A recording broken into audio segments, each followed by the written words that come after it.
Assalamu alaikum wa rahmatullahi wa barakatuh, and welcome back to the last segment for the day on our mid morning talk. Joining us is Sister Zaidah. Sister Zaidah, she currently holds a diploma in grade art and currently pursuing a degree in foundation phase. MashaAllah. She loves reading and getting to know people and watching soccer. She was born in Limpopo as a Bediela and a proud Muslim, Alhamdulillah. Allah Ta'ala says in the Quran, O Prophet, tell your wives and your daughters and the women of the believers to draw their cloaks all over their bodies. So, Sister Zaida will basically tell us her hijab journey. Assalamu alaikum wa rahmatullahi wa barakatuh. And welcome, Sister Zaida. Wa alaikum salam wa rahmatullahi wa barakatuh. How are Jazakallah you? for this invite. Alhamdulillah. How are you doing and how's Ramadan? Alhamdulillah, shukr, can't complain. Alhamdulillah, Ramadan Alhamdulillah. has been going well, and I hope on your side, Ramadan has been going well, and I hope you're well too, including your Alhamdulillah, listeners, it's going inshallah. better than I thought. Alhamdulillah. Without wasting any more time, please tell us, why do you think hijab is important? Um, I think more than anything, I think we have to take it back to, you know, where where hijab comes from. Um, it was assigned to us by Allah subhanahu wa ta'ala, who loves us the most as women of deen. Alhamdulillah. Um, so it's important because Allah assigned it. He told us to wear it with His wisdom and Mm, knowledge.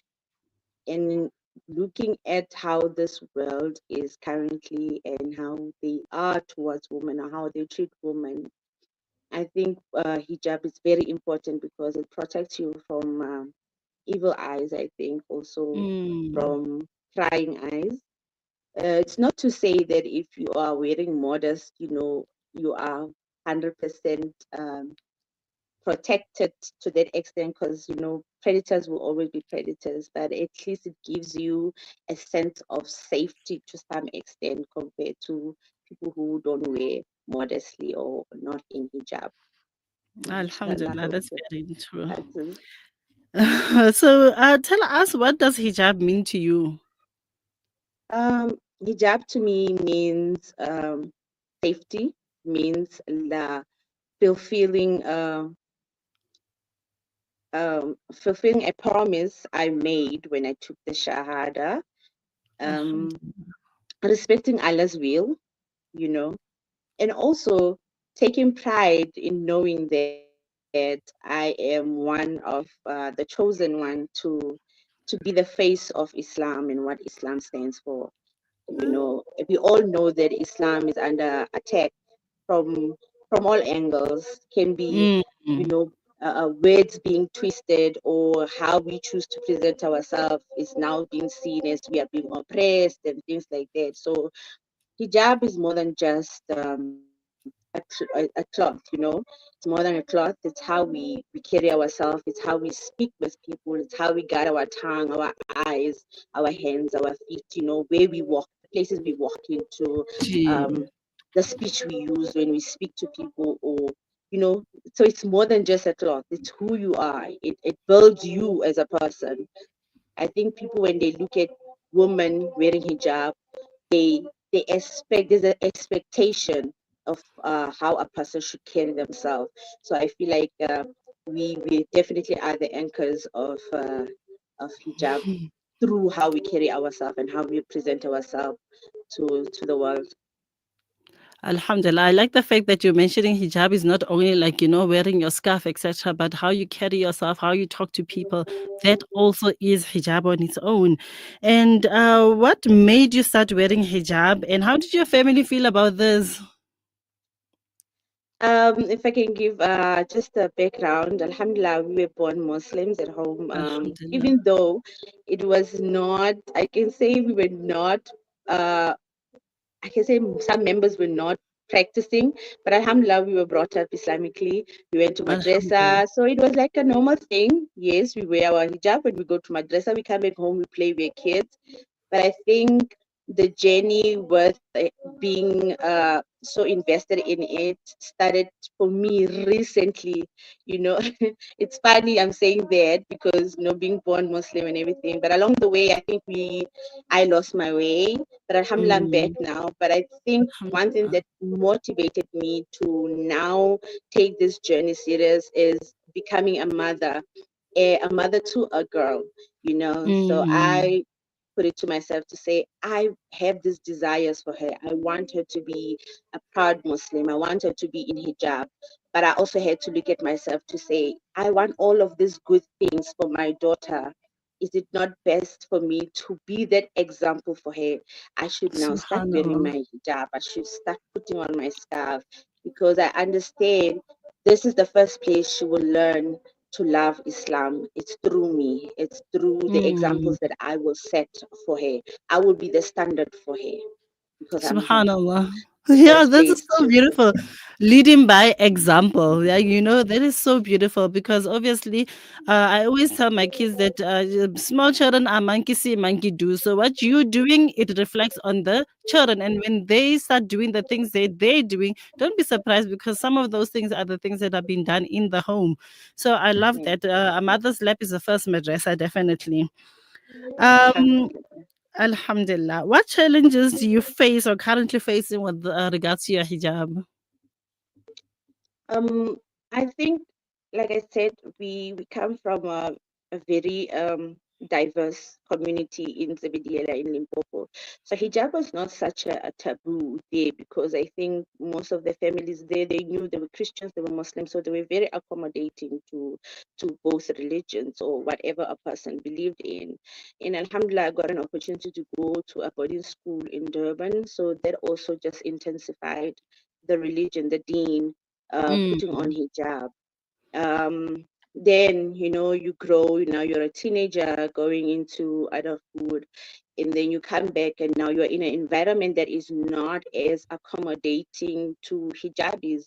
So now you feel mm, like, do I really want to put on hijab and get asked questions and things like that? So I kind of like came off it, but it was not to say like, oh, it was just a phase. mm, And getting back to it, it was a tough thing. It was hard. And Alhamdulillah, when I started working at Siafunda, I would wear my hijab on Fridays and Ramadans. Then I made a dua that I would love to be in an environment where I can fully put on my hijab and stuff. And Alhamdulillah, I got a job at MQI. Alhamdulillah. Then that also, it wasn't like, oh, I got a job and now I was fully on hijab. I would wear my hijab coming to work, but on weekends I'd be home and just wear my normal clothes, no scarf. But eventually it Alhamdulillah. grew because now I was in an environment that was um, solidifying my deen to me. It was Mm, reinforcing what I was taught and what I know. And Alhamdulillah, I've gotten to a stage where now when I put on hijab, I don't care what anyone has to say or feel. It's still a bit of a struggle, yes, but now I put it on knowing that it's what I want. And I want to do it for the mm. sake of Allah. I want to do it so that my daughter has a good example. So now it's no more what people think, it's what I think, it's what Allah thinks, it's what my daughter thinks. Alhamdulillah. Those are the most important people. Alhamdulillah. That is so beautiful. And I heard you talk about you get questions. So do you get questions like, why are you wearing this and making yourself like old, or why are you covering your beauty? Or at the salon, Yes, when after you do your hair, and then they're like, what's the use of doing your hair? Because then you're just gonna cover it yes, up. you're gonna cover it up. Yeah. And I think also that's the power of hijab. Is like, I think when people now have to get to know you, the you that Mm, you are, not what your hair looks like, what your body shape look like, they have to deal with the person, the thoughts of the person. I think we live in a society that is so we we are so caught up in beauty standard or in mm. in in the body image, right? You wanna have your things out there for people to see. Yeah. Maybe it's a way for you to seek attention and things like that. But and also the questions that you get, they are so weird in a way because people will Yeah. ask you, "Oh, do you wear hijab now because you're married to a Muslim guy?" You're like, "No, That's not why Muslim women wear hijab. Or they look at it, oh, it's an odd thing for black women to be wearing hijab. So because they don't understand. So now you Yeah. have to kind of like give mini dawa and explain. But like I said, now I'm in a stage of my life where explaining is not a problem because now I'm proud of it. I'm proud of who Mm. I am, and I don't answer to anyone except myself and the one who created me. So I Alhamdulillah. owe no one anything when it comes to Amazing hijab. that it's amazing that you've reached that stage, alhamdulillah, because it takes a while for people to actually reach the stage. And we ask Yes, Allah subhanahu wa ta'ala to make it such that people also reach the stage where they like, you know what? It's okay.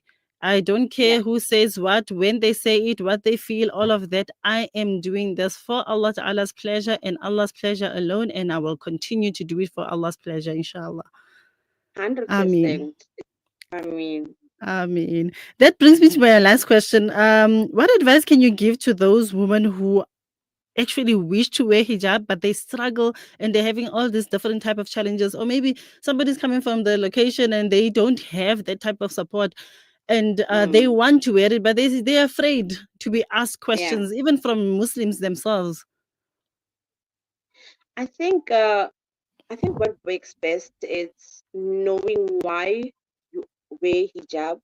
Mm, um, I think you have to know your why. Why do you want to wear your hijab? Why do you want to be consistent with it, right? And mm, also try and build a community around yourself, or find yourself a community or a sisterhood that is proudly hijabi, and they will encourage you. And when you fall off the wagon, you will not be judged, you will not be persecuted, but you'll be encouraged. And you always, always, mm, always, always have to ask Allah for strength, because like being a Muslim is not an easy thing, especially when you are in a very diverse country, right? Where there's different cultures, different religions, and people might not understand why you choose what you choose. But for me, I always go back to Surah Al-Kawthar, I think, where it says that you choose what you choose. My deen is my deen, your one is your one, and I will not force you otherwise, and you should not force me otherwise. And I think for me, mm, that surah always keeps me going, because at the end of the day, I know my truth, and you know your truth, and I will not argue with that. We might share idea, we might exchange, thoughts mm, on certain subjects, but I know my truth and you know your truth, and there's no way that I will try and change that, because I know human beings, we are habitual beings, and spirits. So sometimes you try and educate people that are not willing; they've already made up their mind. So it's it's a losing true. fit there, you know. Yeah, that's very true. Like, do you, I do me, like how you said, mentioned with the Surah Kafirun that, for you is your religion, for me is my religion. So everybody must do what they need Yes, to be doing. The best thing is I can advise you and show you and tell you about our deen. However, I can't force you, you can't force me as well. yes. Uh, Gee, Jazakallah so much, Zaida, for joining us. May Allah reward you and take you from strength to strength and keep you steadfast within your deen, and your daughter as well. May Allah Ta'ala let her Ameen. grow and become the flag bearer of Islam. Ameen. Ameen, thumma ameen. Ameen. Keep us in your du'as, inshallah. Ameen, And inshallah. remember us in your special du'as, inshallah. Ameen. Well, do you do the same for us, inshallah. Ameen. Jazakallah Ameen. so much for this amazing opportunity to be able to share Ameen. my thoughts. Alhamdulillah. Jazakallah. Barakallah. Assalamu alaikum wa rahmatullahi wa Ameen. barakatuh. Wa alaikum salam wa rahmatullahi wa barakatuh. Alhamdulillah. That's the end of our day. May Allah Ta'ala accept from all of us and make it easy for each and every one of us. Ameen. Assalamu alaikum wa rahmatullahi wa barakatuh.